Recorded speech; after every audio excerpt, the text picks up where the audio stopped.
Thank you very much. Can you see my slides now? Yep, perfect. Excellent. All right. Thanks, Steve, for the introduction. And as Steve mentioned, I'll be talking about a scoping review that we finished regarding tools to support the automation of systematic reviews. And I'd like to acknowledge my colleagues here who've done a lot of work with me to complete the work, which is currently under peer review. So the outline of my presentation, I'll go through what's known about the topic, key findings from our scoping review, and a little bit about what this adds to what's already known, and the future directions and the implication of what we're doing at the moment. So I'm sure this is not news to everybody. That's just to set the scene about the automation, and a lot of these have already been mentioned in the conference. So obviously we've seen a lot of research being published, primary research studies being published, and I've looked last in Google Scholar, it was more than 4,000 health research articles being published nearly every day. Systematic reviews publications obviously can't keep up with the mammoth amount of literature being produced, and it's been found before that it takes about 11 months to complete a systematic review.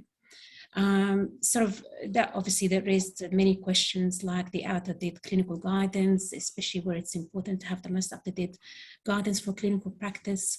And that's why we saw a lot of methodologies like rapid reviews, living reviews, living guidance for guidelines and so on. But also we saw the increased use of automation tools for systematic reviews.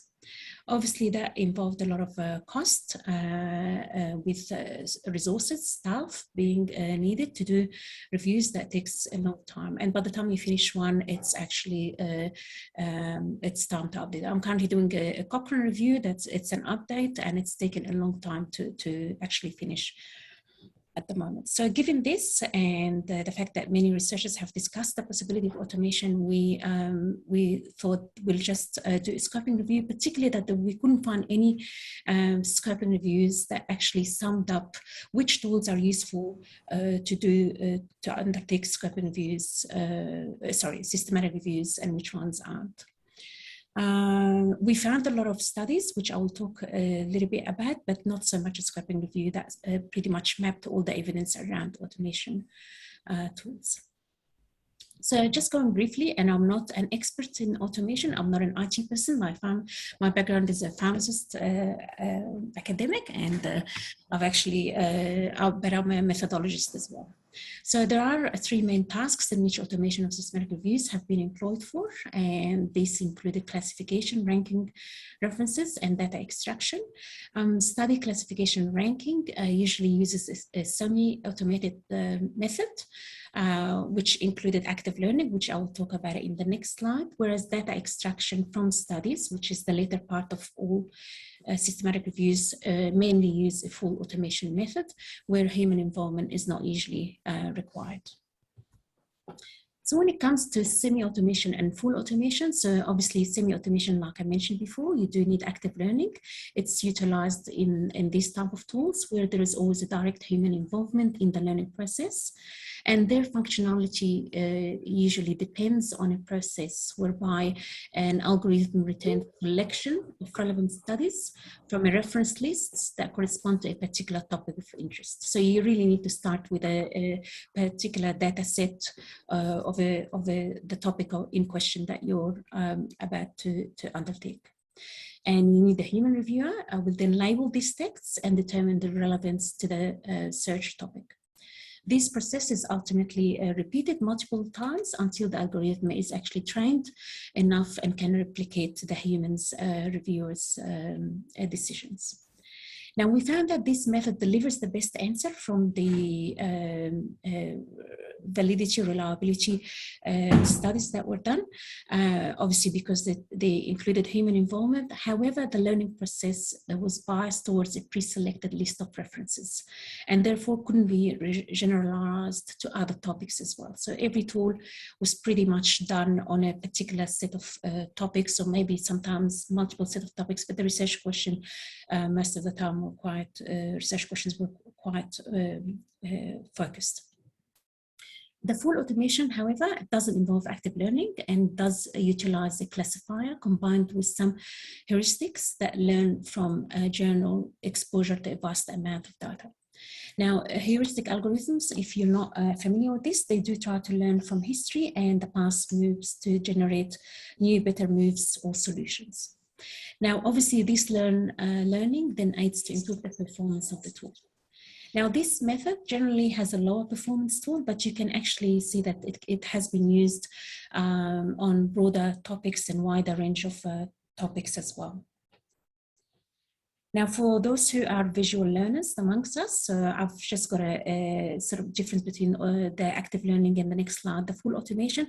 And I've used a figure here from, and I've got the reference here, so that's not my figure, I'm just using it from one of the published papers that I've included in my review. So again, it says the same thing. You've got an LP method, natural language processing method, which is the ability of a computer program to understand the human language as it's spoken. It's used to extract snippets of the text. And then you have a human reviewer that ranks the text snippets according to the relevance. Then you have a classifier that learns this feature and is able then to classify the unlabeled data. Now, you have then the machine ranks the text and then a human reviews it and corrects it and so on. Examples of tools that use this method include the abstractor and the as review, which will include, which are already included in our scraping reviews. Now, the full automation, as I mentioned before, doesn't involve a human reviewer, but basically you provide the platform with several sets of big sets of journal articles, and it does involve building a model that learns from exposure to this article and save the parameters to improve performance. Now, in general, this category generally has a lower performance than active learning, but as I mentioned before, it's not resource intensive because it doesn't include human intervention, and it doesn't, and you can use it for broader topics as well. Examples of these included the exact and the AP reviewer as well. So moving on to this, the reason why we wanted to undertake this scraping review is that, scraping review is because I know that in the literature there has been a lot of increase in the automation tools used for some systematic reviews. So we wanted to be able to use some of these tools for our own work, but we wanted to sift through the literature to map to see which ones have been validated, which ones are still under research. We also wanted to know a little bit more about the limitations of some of these tools and any recommendations for further improvement of these tools. So we undertook a scraping review methodology, which has been published by myself and my colleagues as well. So we've included 47 studies in there. We only restricted our search to peer-reviewed articles that included any mention of tools. So as you can tell here, we included evaluation study, feasibility study, editorial discussion papers, and so on. Obviously, there are some platforms like SR Toolbox that had lots of automation tools that were listed on their website, but a lot of them were caught into one of the, a few of the studies that we've included in our review here. As I mentioned, we were really interested in those automation tools that had some sort of validation done on them. So overall, we found there was a total of 55 tools. Some tools could be used for more than one step of the review. We were mainly interested in the first three types of tools here that's presented in this graph. So the screening, citations, the search for citations, and extraction data. As you can tell, all the others, you know, there are some, we found some useful tools for them, but they were not really resource intensive or time intensive. So they can be easily done by other sort of tools and methods that we are familiar with, but we were mainly interested in the first three. Sorry about that. Moving on to our key findings, obviously I'm not including here all the 55 tools. I'm only including the tools that have been reported somehow, where the authors reported some sort of reliability or validity, and we found that there were a variety of metrics reported by the included studies, ranging from specificity, precision, accuracy, efficiency, sensitivity, reliability, recall, F1, area under the curve, and time saving to undertake the review reported. We also found 15 of the studies didn't report on any validation measures. It didn't mean that they didn't have any validation measures, but we just couldn't find it in our scoping reviews. I've only listed here, using this Venn diagram, the tools that were sort of had some sort of a validation studies done to them, starting from the data searching, moving to screen titles, snowballing, screening full text, data extraction, assessment risk, and analysis. Now, as you can see, because there was a variety of measure for reliability and validity, it was really difficult to compare the tools head-to-head comparison, or to see which one is better at doing one particular task versus the other. And I'll do mention some of this in our limitations as well later on. Now, when we tried to look at the limitations and looking at each study and see what authors have actually mentioned in their own study, we found that there was obviously limitations in the generalizability of the results. So many of them were only done on specific research questions, very narrow topics. And at the end, the authors were saying these tools need to be trialed on other broader questions and larger data sets and so on. There was also the need for training the AI tools before use. So many of the data screening tools needed to do that as well. And obviously, as you can imagine, and as I've mentioned before, you need a lot of human resources to do that, and expertise in doing this manual labeling of all of that and training the algorithm. Hanan, can I just say we've got about just a minute or so to go? Sure. Yeah. Thank you. Sorry, because I can't see you, so thanks for that. Now, there was also lack of integration. So there was some tools that were are seated on platforms that couldn't be used with other online databases or other online, like Summary or RevMan or all of that. There was also limited access to the tools. Some of them were not publicly available. And also some of the limitations, technical limitations, included things like, some of these tools couldn't be used for articles that were not published in English, or articles that only the tools can be used only for abstracts, but not full text and so on.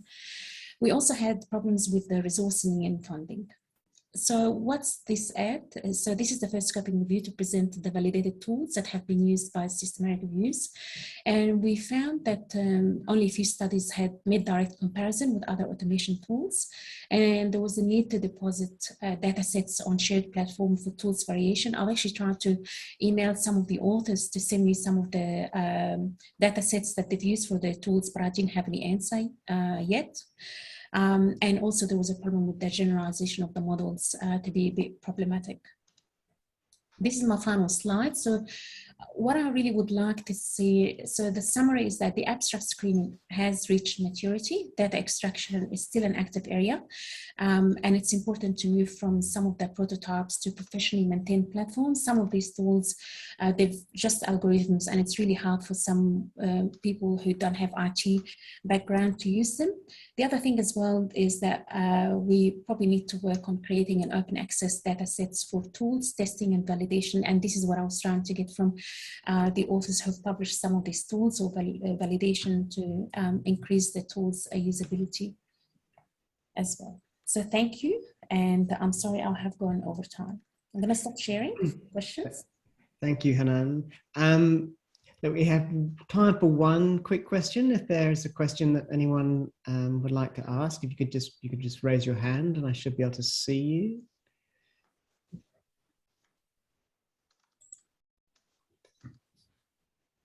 No. Okay. I mean, I think my observation from sort of working in this area is that yeah, there's just been a whole flurry of tools, and really just keeping across what what the possibilities are is actually getting quite tricky now. But as you say, the area in which we're most using tools in classification and helping with screening decisions, I think you're right. That's reached maturity now, and I think the biggest, well, I think, and one of the issues here is about the acceptability, and I think people now are much more accepting of the use of these tools, particularly in classification, than they were even sort of 4 or 5 years ago. Yeah, and particularly as more and more of them are validated.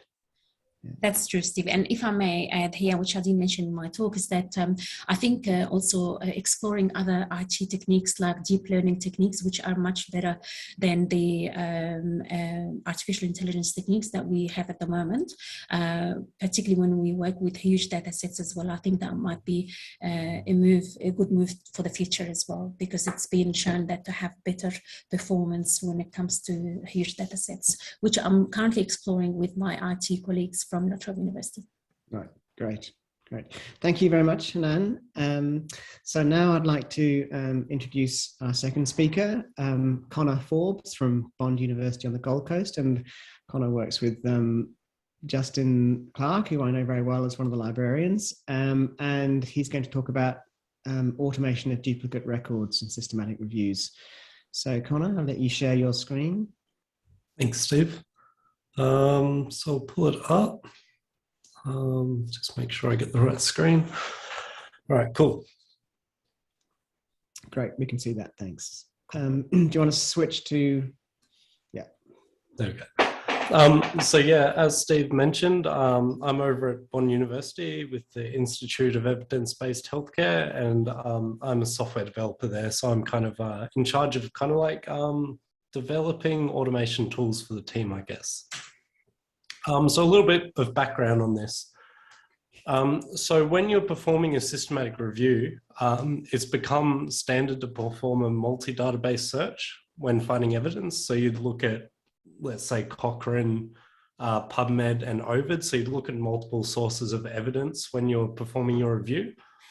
The problem with this is when you're trying to get the most complete source, these databases will list the same references in multiple different times. So Cochrane might have an article listed in their database and PubMed has the exact same one referenced. So the problem with trying to find these references is oftentimes the data will be a little bit different. So the title might be slightly different between the two studies. Like one might use this, the symbol for gamma, and the other one might actually write out gamma in Word form. So when you get to the actual screening aspect of a systematic review, you don't want these duplicates listed twice. You want to kind of remove them before you do your screening, because otherwise you're going to be screening over the same article multiple times, and you're just going to possibly have 2 or 3 times the amount of articles to actually screen through in a worst case scenario. So as I mentioned, this removal of duplicates is actually pretty time consuming, especially for large reference libraries. This is using the standard EndNote method, which is currently pretty commonplace among researchers, I believe. It's what we would use at the Institute before making this tool. So with this EndNote deduplication method, there's no agreed upon method for the best way to remove duplicates. Because as I mentioned, fields are often missing, or it might even be missing entirely from a database. So it makes deduplicating actually pretty tricky for someone who doesn't have any prior experience in this field.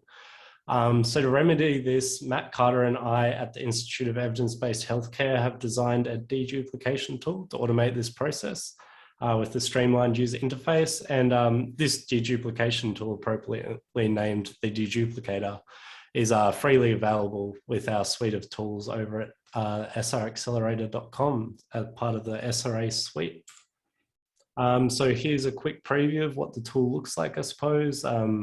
So you import your references, you have this nice UI to go through and manually check, okay, are these actually duplicates or not? We also rank them into buckets depending on how confident we are that they are actually duplicates or not, which makes kind of checking this process even quicker. But we'll get on to a minute that actually most of the time you only need to skim through. You don't really need to check this at all. It's just kind of there for peace of mind, I suppose. So for our actual study now, to kind of verify the accuracy and time saving of this tool, 2 authors, who is Justin Clark and Hannah Greenwood, independently deduplicated 10 libraries used in past Cochrane reviews. So these libraries or studies were randomly chosen from past Cochrane reviews published within the past 5 years, where there were at least 2 databases listed in the review. So obviously, if there's just one database, you don't need to deduplicate. Searches were run exactly as they were written in the review, with no date limits applied in all listed searches. Searches were run in all bibliographic databases listed in the review, as long as they were available for us at Bond University. And if searches returned less than 500 references or greater than 10,000 references, the review was discarded, just to try and get the number of references consistent with what you're typically looking at in your kind of standard systematic review. So for each library now, one author used a manual method, which is the EndNote method, which I was previously speaking about, while the other author actually used the deduplicator tool, and we compared results between the two. So we can see here for each study, one author would use the manual method and the other author would use the deduplicator method. And between each study, we would alternate between manual and deduplication methods. So for working out errors, both participants' libraries were fed into Disputatron, which is just another tool we have for dispute resolution. Any discrepancies between these duplicate results for both libraries was manually checked and verified by consensus between 2 authors, which was Hannah Greenwood and I.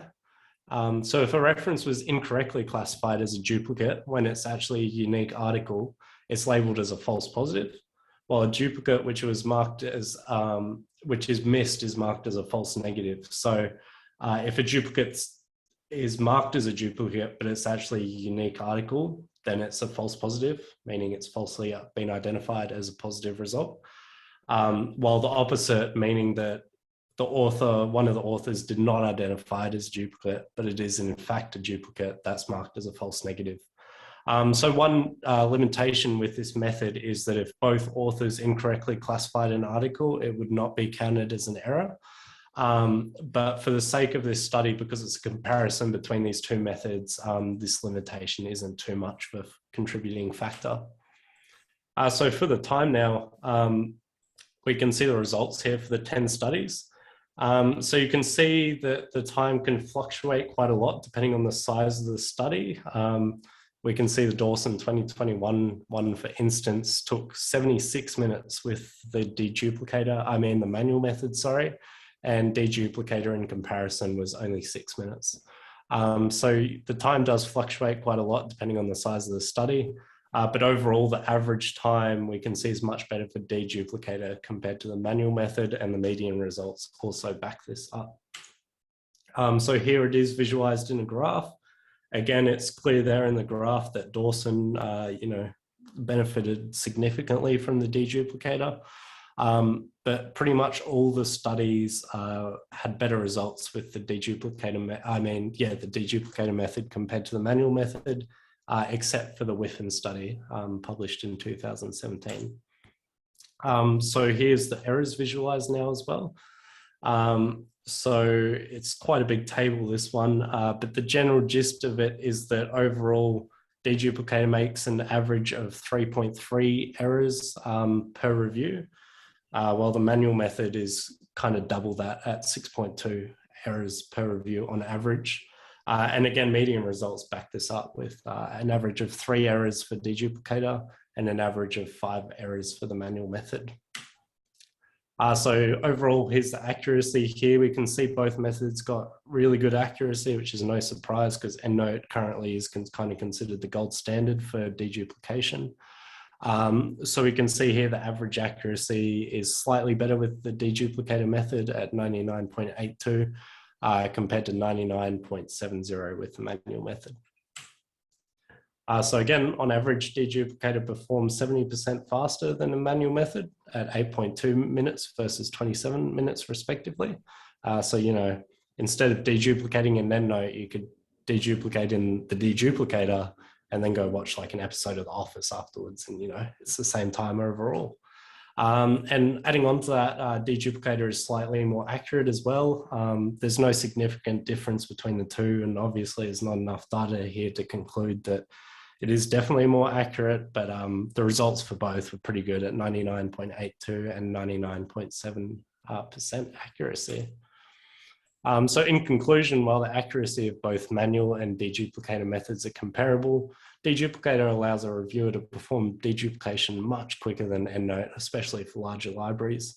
Deduplicator also eliminates the need to research a deduplication method in EndNote, as the tool handles everything for the user. So if you're in EndNote, there's no deduplicate button. You actually have to have a set method that you're going to go deduplicate with. And often, if you want the best method, you're going to have to research. And there's a couple of papers out there documenting different EndNote deduplication methods. So this tool essentially allows an easier point of entry for new researchers to begin deduplicating, as well as time-saving bonuses for the more experienced researchers without any real loss of accuracy. I'll now open the floor for some questions. Great, thank you, Connor. So we do have a question that's coming from Aidan. Do you know the accuracy of the existing deduplication functions of Ovid when searching multiple electronic databases?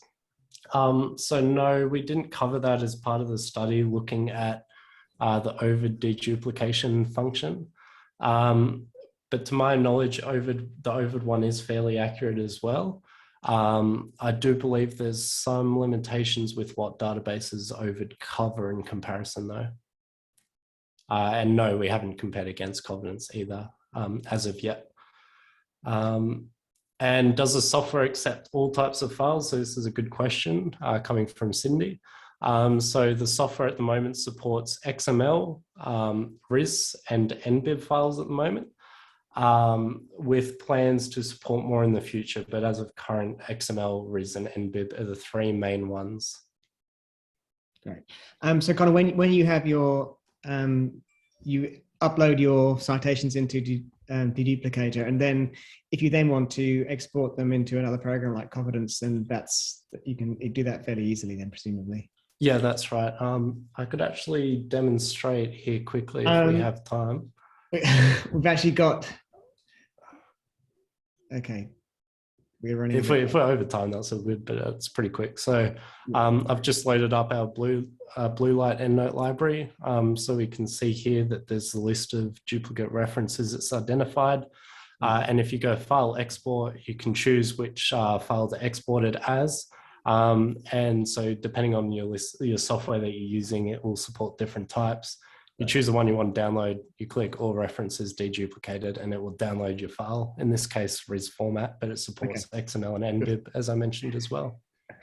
Thank you, Connor. Actually, one of the good things that I did notice about the deduplicator in comparison with Confidence is that you can select which reference you can keep, whereas in Confidence, it automatically will discard the newest version, which is not always the one that you want to discard. So that's something which is definitely useful. Thank you for that, Connor. Thank you. And thanks for the questions. So that leads us on to our third presentation, and we're switching tack now to talk about evidence maps. And we have Peter Bragge, who's going to be presenting. Peter's from Monash, and have you got your slides ready? Fantastic. All ready to go, Stephen. I've just got to do the thing where you make it full screen, so bear with me. Are you seeing the full screen or are you seeing my notes? No, we're seeing your presentation mode. That's good. Excellent. Thank you very much, and thanks everyone for joining. It's a great pleasure to be here today. I want to start by paying respect to the traditional and original owners of the land on which we meet and their elders past, present and emerging.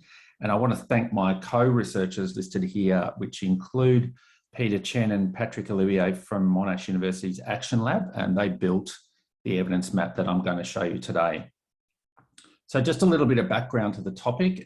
I think as most of us know or are aware, having some sort of employment certainly is associated with well-being. There's the social connectedness of being in a workplace setting, and hopefully some sort of meaningful work that you're doing as well. So we know that generally speaking, having an occupational focus is a good thing.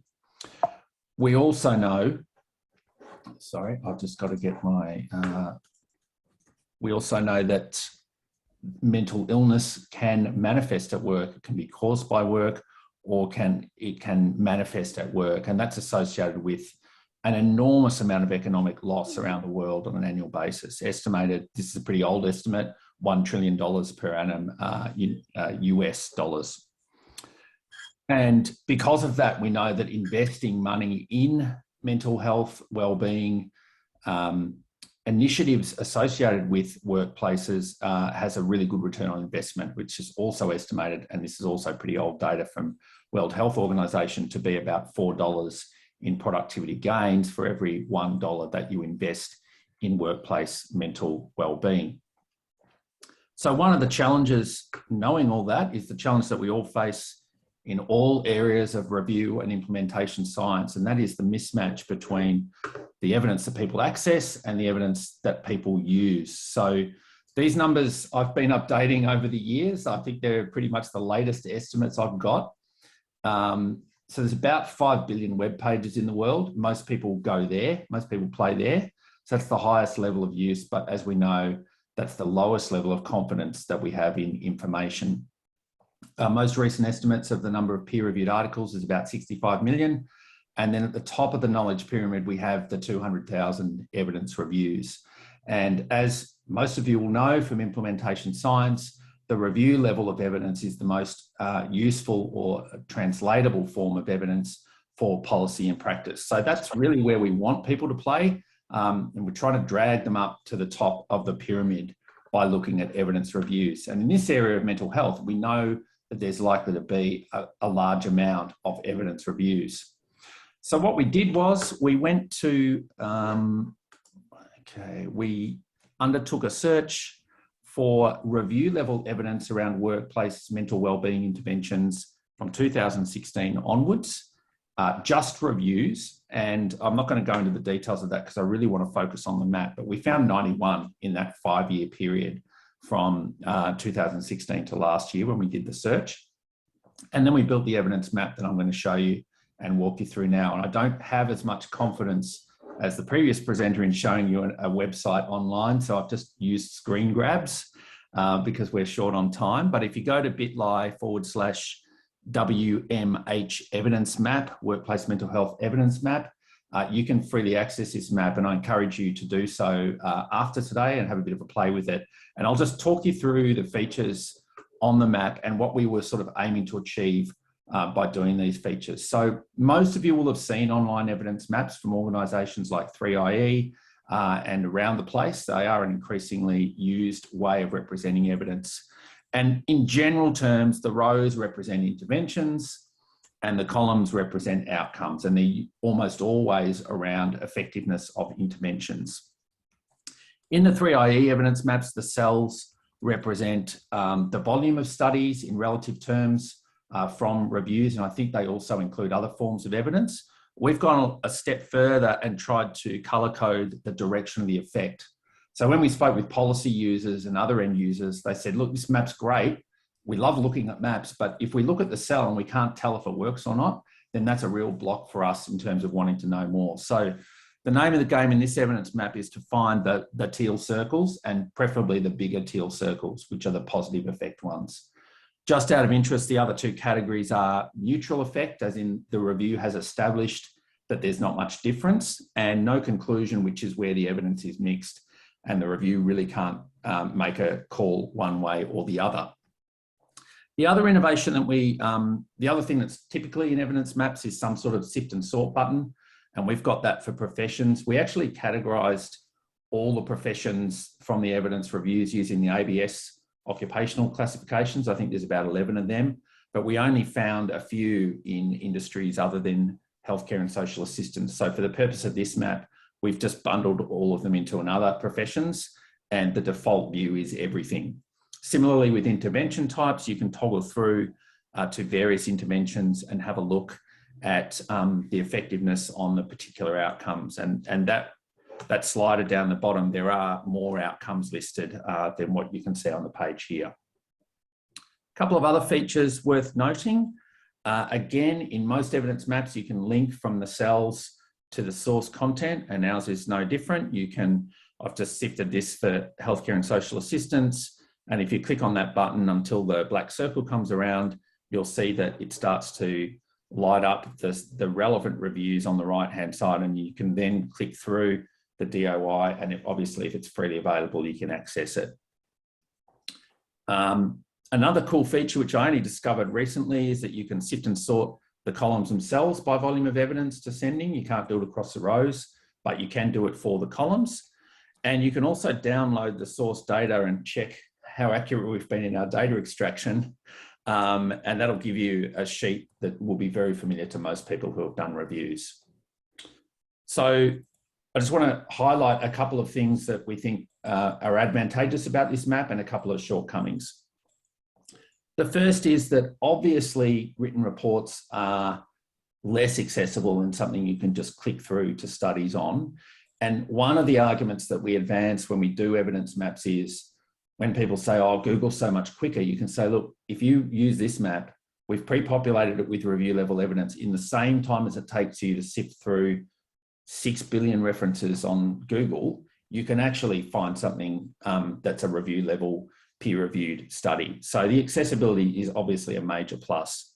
Secondly, in workplace mental health, you've got a number of end user audiences who want to assemble around this resource. So some of them are employers, employees, policymakers, workplace regulators, and obviously researchers who want to understand evidence gaps. So this map allows them all to get what they want out of that data set. And I think the thing with workplace mental health, which is now I think a multi-trillion-dollar industry around the world, is the need to sift and sort credible interventions from things that people are selling organisations as wellbeing interventions. And so the fact that this only contains review-level peer-reviewed evidence is obviously a major way of checking the credibility, particularly for organisations and regulators. A couple of shortcomings. One is that the definitions we've really struggled with actually defining what a workplace mental health intervention was. It's not necessarily an intervention that's delivered in the workplace. We arrived on a definition which was somewhat arbitrary, but it basically was that the workplace supported it in some way, either through time release or an employee assistance program or an actual event that happens at the workplace. But that and other definitions were iterative in this mapping exercise, and they could be debated and argued. We didn't get time with 91 reviews to quality appraise the reviews and sift and sort the quality within them. So basically we've used study design as a proxy measure of, review level evidence pound for pound is more reliable than primary evidence. But clearly you could amplify that by doing some sort of quality appraisal. And finally, it's already out of date. We did this last year. It's not a living evidence map yet. We did this as a pilot project actually to support Monash University's, some other Monash University activities around, bids around mental health. And so obviously, if you had the funds, you could make this a living resource. So I encourage you to go and have a bit of a play with the map. Tell us what you think works. Tell us what could be done differently. And I'm happy to take any questions if we've got time. Thank you, Peter. That's very interesting. I like looking at evidence maps. I think they're great. There are a few questions just where there's a comment about the maps and how accessible they are for people who are colorblind, but I think that response was answered to some extent by, I don't know the name, yeah, but that's a good point for me. And I think one of the other ways of doing it, because obviously browsers have different sort of ways of rendering things, is to use ticks and crosses. And we have thought about, one tick for each positive review, which sort of goes to the next question I can see in chat, which is about the size of the blob indicating the effect size or the amount of evidence. It's a very rough proxy measure of the volume of evidence, but we know it's not accurate because we haven't deduplicated within reviews that have looked at multiple interventions. We've just taken the raw number of included studies. And we also haven't deduplicated, as the last talk was talking about, across reviews for the fact that there's redundancy between them. But having said all that, I think the best way to think about the dots is that in relative terms, they do represent the volume of evidence. One of the things we thought about actually as we were getting this ready for today was whether you actually remove the reference to volume altogether and just have, you know, if there were 3 positive reviews, you have 3 ticks, then you don't need particular colours. And then negative reviews, you'd have a cross, and neutral, you'd have a circle. So they're all things that are actually relatively easy to manipulate. That data set. The issue with representing volume is quite interesting because it's representing the number of reviews as being volume, right? No, well, what the included studies, but that of course could be 3 tiny studies versus 1 massive study. Correct. And then it becomes, you have to have a trade-off with evidence maps. It's a bit like the trade-off between scoping reviews and systematic reviews. Yeah. Once you get into the level of detail of how many subjects were in the individual studies, you're actually talking more about a systematic review. This is designed as an at-a-glance resource. If I'm an employer and someone says, I want to sell you a mindfulness thing, I can click on this map and go, well, there's at least some reviews that review the evidence. Now, my colleagues at the Action Lab tell me that things like deduplicating and even some quality appraisal tasks or proxy measures are actually not very technically difficult to do. So we think that that's possible to do. And it really what drives this, this is Tableau software, which Action Lab has access to, but what drives it is obviously the data sheet underneath it. And once you've got a good data extraction protocol and some good data scientists, you can mess around with colors and symbols and all sorts of different functionality.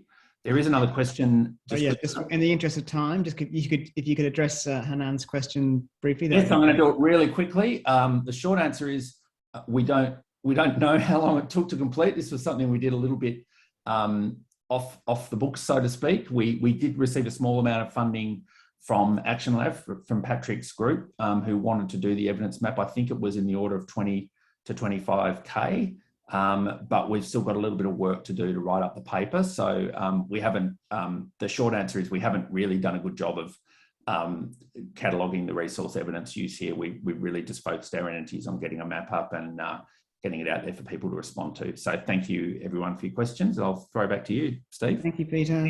Thank you. Now, some of these questions might be answered in our next presentation. We wonder if this software tool is Tableau or something different, so we'll find out. So this is a pre-recorded presentation from Jennifer Stone, but Jennifer is online for questions at the end.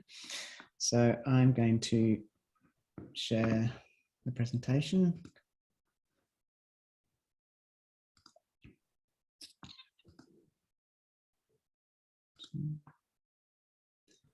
Let's make sure that it's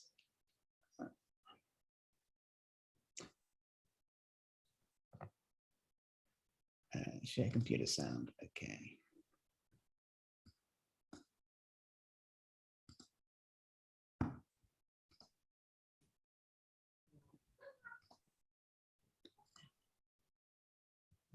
Is that going? It's not, is it?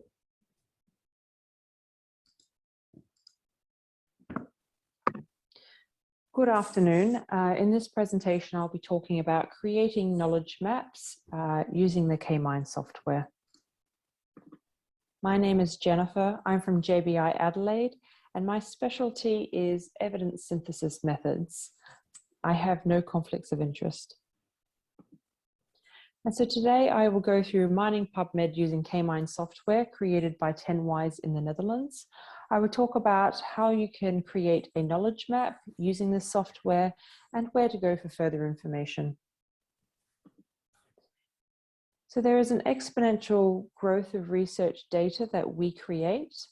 The average worldwide growth rate is 4.1% according to this article by Bornman and colleagues. And PubMed in particular has a large number of articles and is growing by the hour. And so finding relevant information is like trying to find a needle in a haystack. And one solution is to mine the entirety of the literature using various techniques. This is the database PubMed that most of you will be familiar with. It contains about 35 million full-text papers on biomedical research subjects. I want to structure my talk towards myalgic encephalomyelitis, or chronic fatigue syndrome. For those who are interested in pathways, as an example, I have put a restricted search in here, and I already have 399 results. So as soon as I start including synonyms, that number tends to explode. And so the problem is often in structuring the search, finding the synonyms, and going through these to find the papers of interest.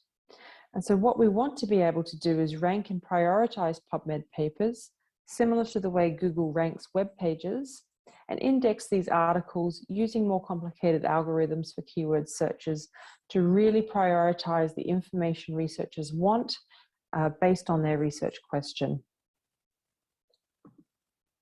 And so to share how this is done in K-Mine, there is a controlled vocabulary or keyword list relevant to the biological sciences, and it looks at where these keywords occur in the literature. And so it searches the entire Medline library to find relations between the pathways in the disease, or the genes in the disease, for example. And this software cuts the PubMed article into sentences and identifies where genes and diseases are located in the text.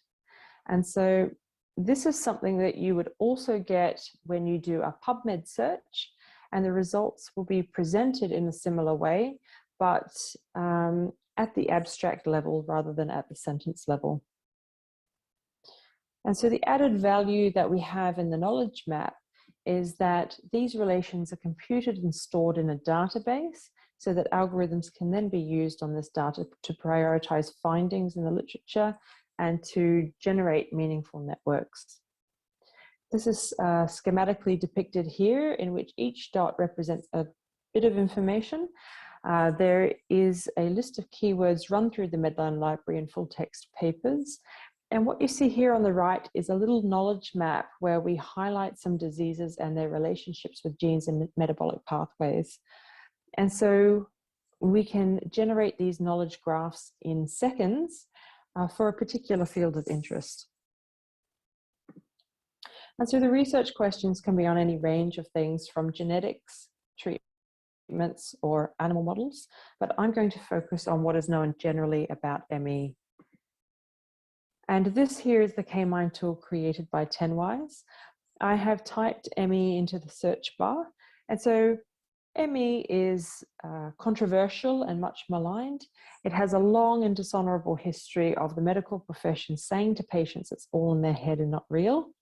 It's not well funded, but despite that, there is research going on, and we have many different clinical criteria, and we don't have an established mouse model. And so what you see when you search the literature on ME is a complete mess. And so the moment you press the button Overview in K-Mine, you get all the relations that are found in the literature for ME.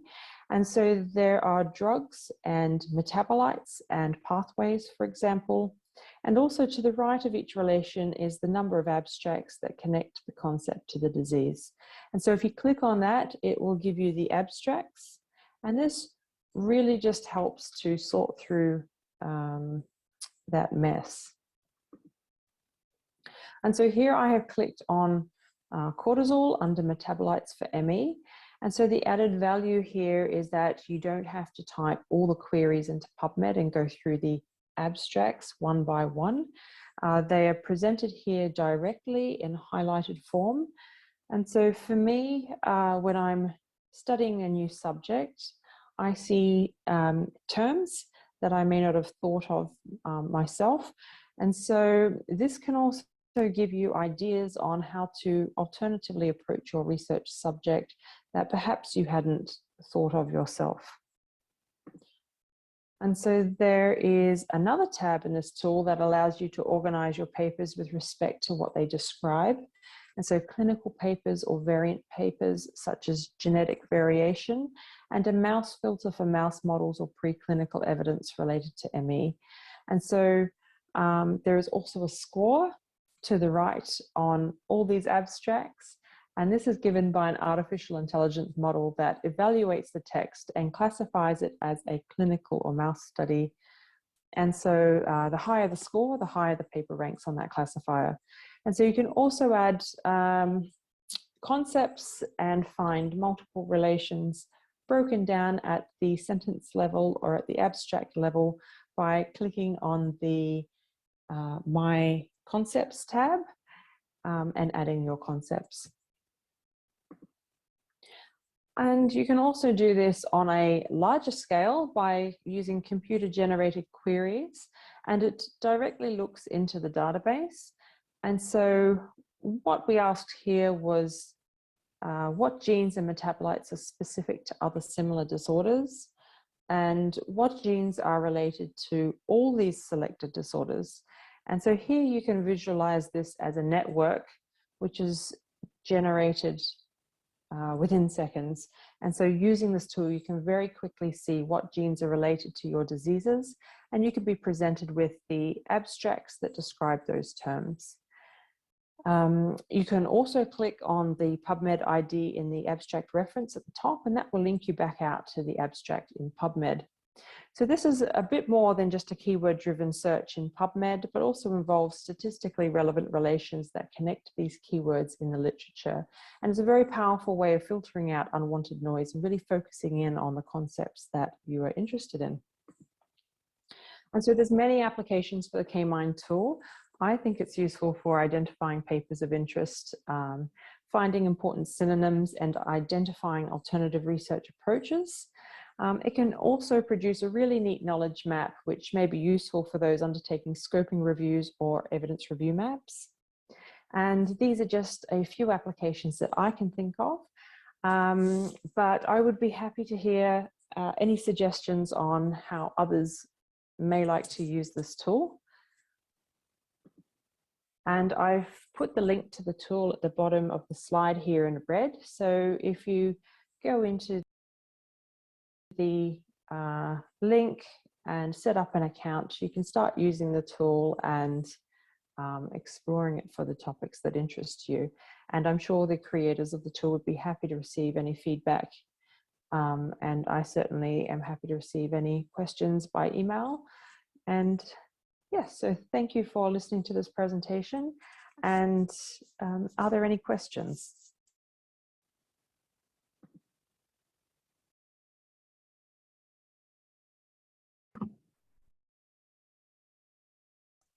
Thank you for that. So Jennifer, I think you're online, aren't you? Is that right? Somewhere? Yes, that's right. Okay. Yeah.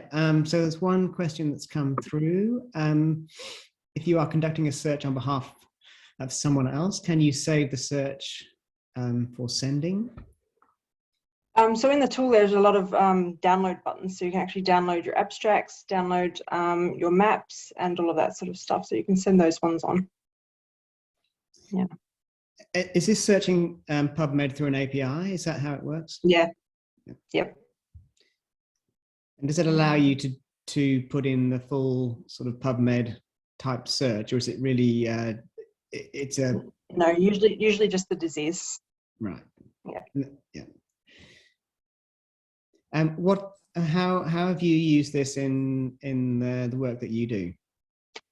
So far, I've just used it really to explore the literature. So I downloaded, I searched chronic fatigue syndrome. I did a PubMed and a Scopus search on myalgic encephalomyelitis to see what I would get, and there was quite a lot of studies. So I ended up typing it into this tool and having a look at what there was. Really just organizing my data and looking at the relationships between concepts. Yeah. Any other questions people have? Just one last question. Because there are other tools that attempt to do similar things, aren't there, like VosViewer and ones like that. So in terms, if you had to go at other ones and this was probably the easiest one to use, or the most I don't know, one that seems to be the most reliable, or what's? I've played around on other tools. I just prefer this one because just because of the way the data is presented and because I'm familiar with it. But I don't think it's particularly any better or any worse than anything else that I've used. Yeah. I know we're running a little bit late, so I'm going to move on to our last speaker who is on the ball, Kylie Hunter. Thank you very much. So Kylie is going to talk about searching trial registers. Okay, thanks, Steve. So can everyone see my slides? Yep, all good. Great. So so I'm Kylie Hunter. I'm part of the evidence integration team at the NHMRC Clinical Trials Centre at the University of Sydney.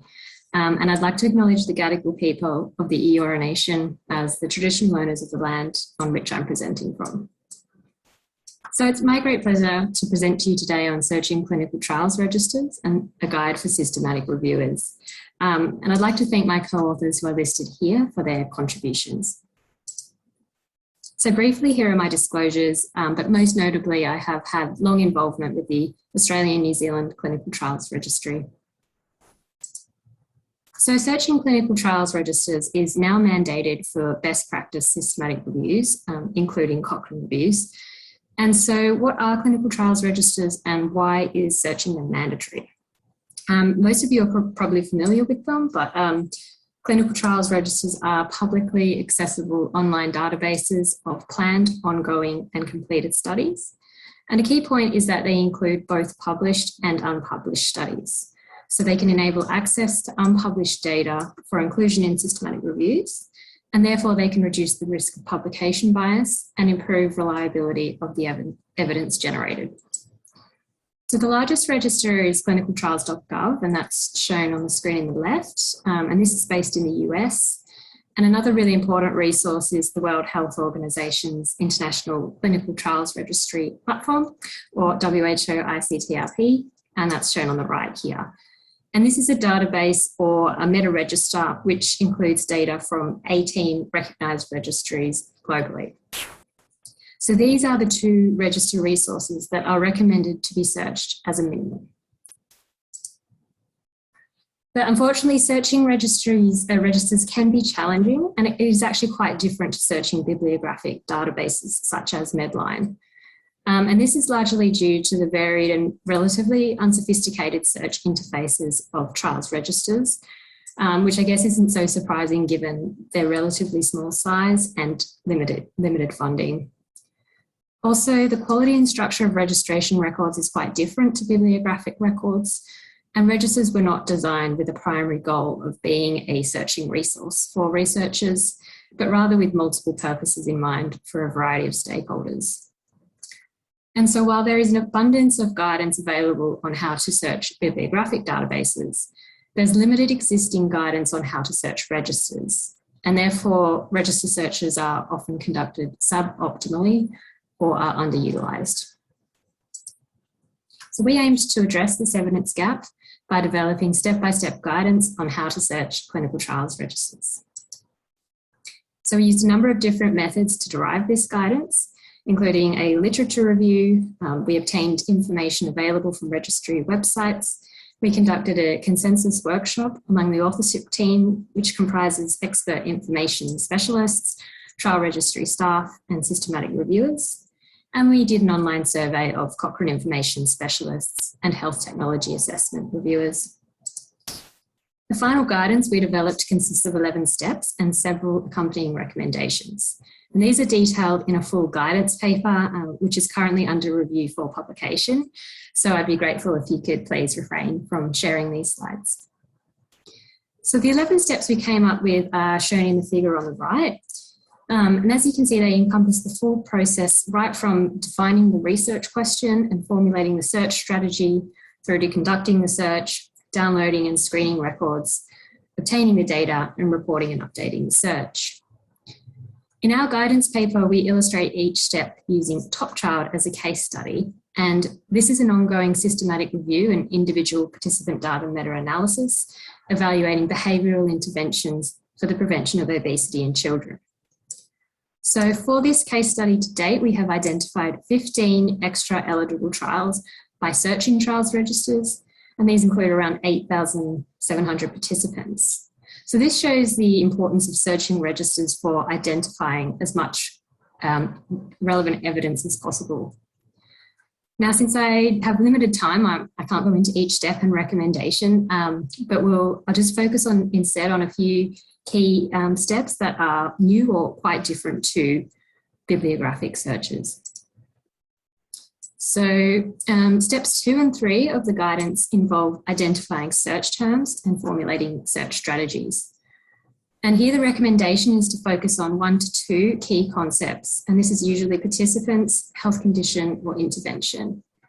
And this is quite different to searches of bibliographic databases, which can handle really quite long and complex search strings incorporating multiple concepts. So for example, in our top child case study, we included 9 key concepts in our search strategy of bibliographic databases, and these are shown in the left column of the table.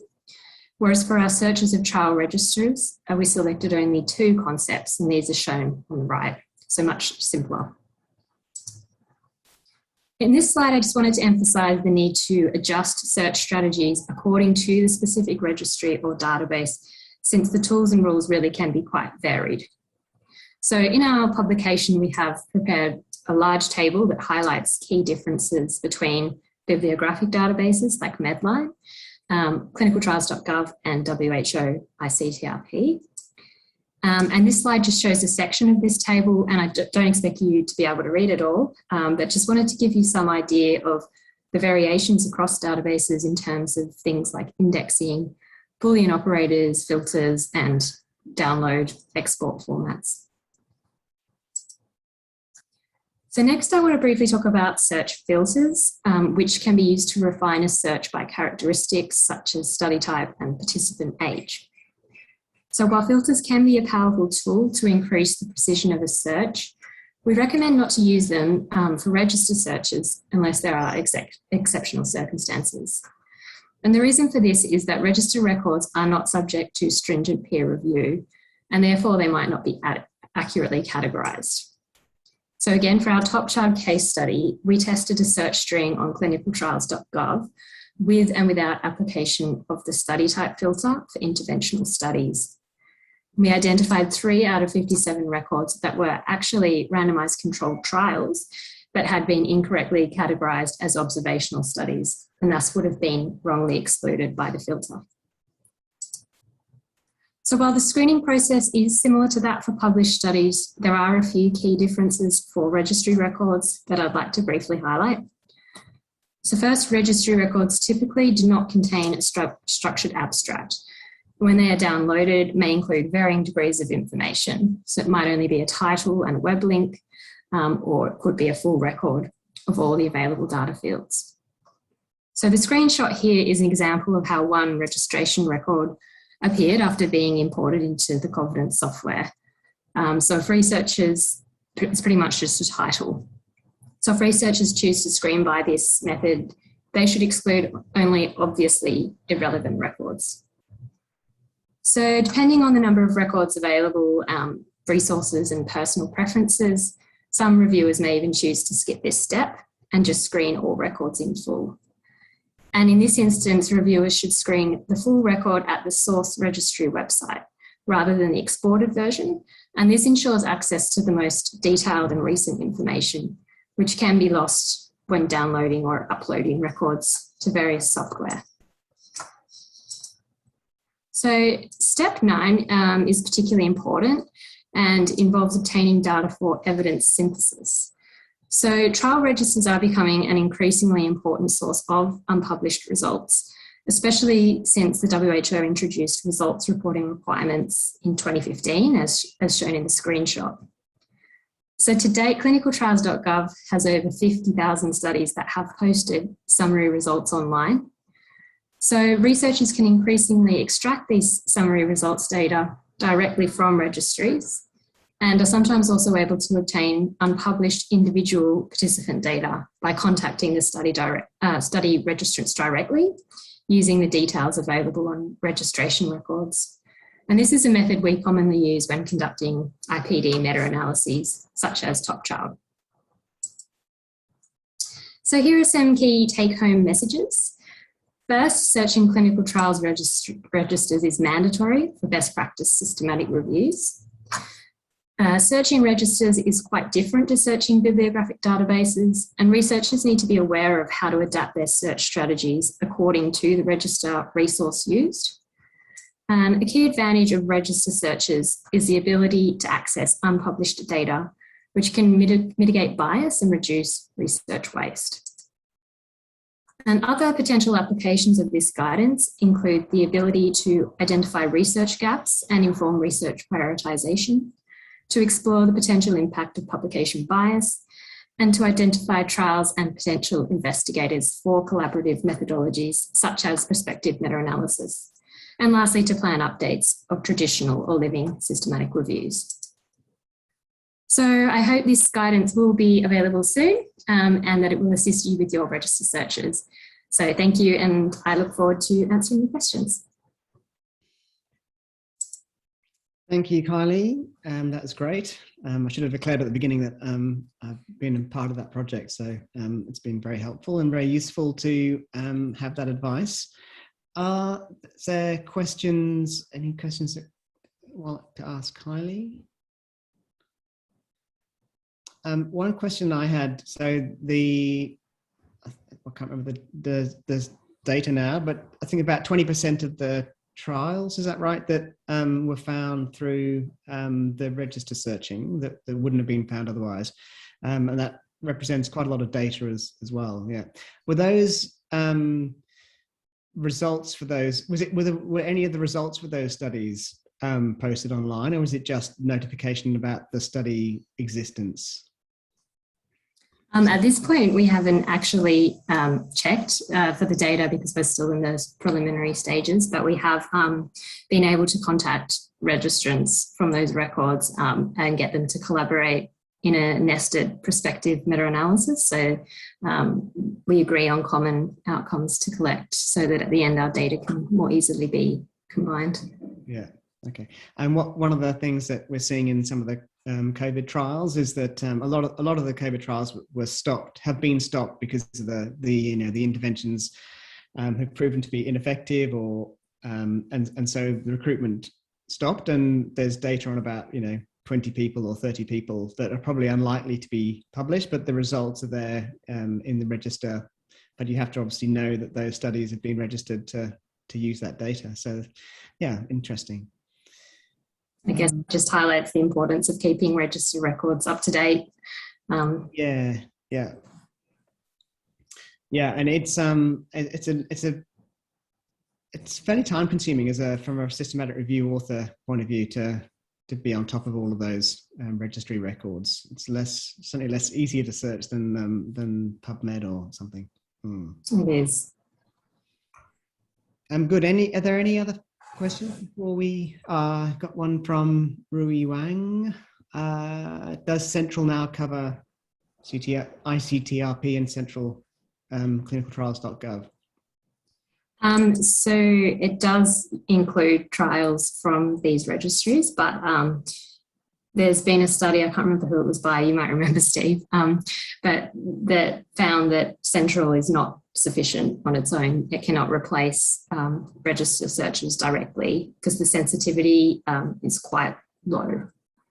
And I think it's to do with the way that the records are formatted and indexed in Central versus how they are in registers. Yes, exactly right. So the amount of information that's available for a registry record in Central is very much a condensed version of what you'd find in clinicaltrials.gov, and so there is the possibility that you will miss stuff, and I think that's why Cochrane doesn't yet say you can just rely on Central. They also say you must search the two registers. Yeah.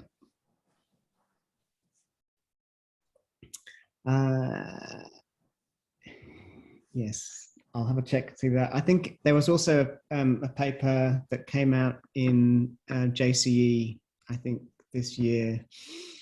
Oh no, that was the one. Yes, that was the one. I think I reviewed it, so there, I don't recognize it. And there was another question. Oh, so you put the conclusions in there, Aidan. Thank you. Thanks, Aidan. Yeah. Yeah. All right. Okay. Any other questions or comments? Otherwise, thank you very much to our speakers and for those who did ask questions. Yeah, thank you very much for your attendance. Thank you.